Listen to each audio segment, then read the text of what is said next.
Mexican authorities have charged one of the suspects connected to the deaths of three men who had gone missing while on a surfing trip. Now we are learning officials got some help from an unlikely source, the Sinaloa Cartel. The cartel reportedly offering up details on those involved to deter unwanted attention from investigators. They say the suspects have no affiliation with their gang. NewsNation's Jorge Ventura joining us now live with an update. Pretty unique to have the cartel coming forward to help in an investigation.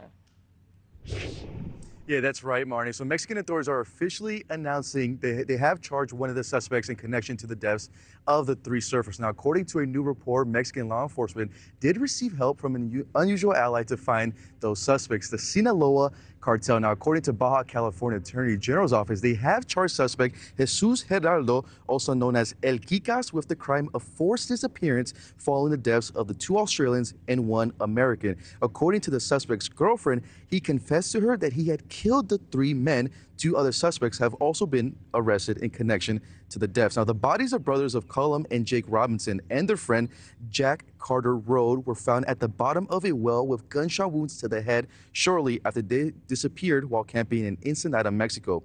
Authorities say that the trio was ambushed by El Quicas and his associates who attempted to steal their vehicle, and when they pulled their guns out, the victims tried to de-escalate the situation, but the suspects ultimately shot him to death. According to authorities, they did locate the victim's vehicle, which was burned, as well as various pieces of evidence like firearm casings and bloodstains near the area where they were found. The city of Ensenada is under control of the Sinaloa Cartel, and a member of the criminal organization has told the Daily Beast that not only do the suspects have no affiliation with them, that the cartel actually cooperated with authorities to have them arrested. The Sinaloa member said that they were low-level robbers acting alone, but we handed them over. The cartel member said that they did so because they did not want unwanted attention from Mexican authorities. And since the death of those three surfers, Marni, every single day, actually, locals in the community of Ensenada have been holding daily protests trying to urge Mexican authorities to step up security on the beaches of Ensenada, Marni.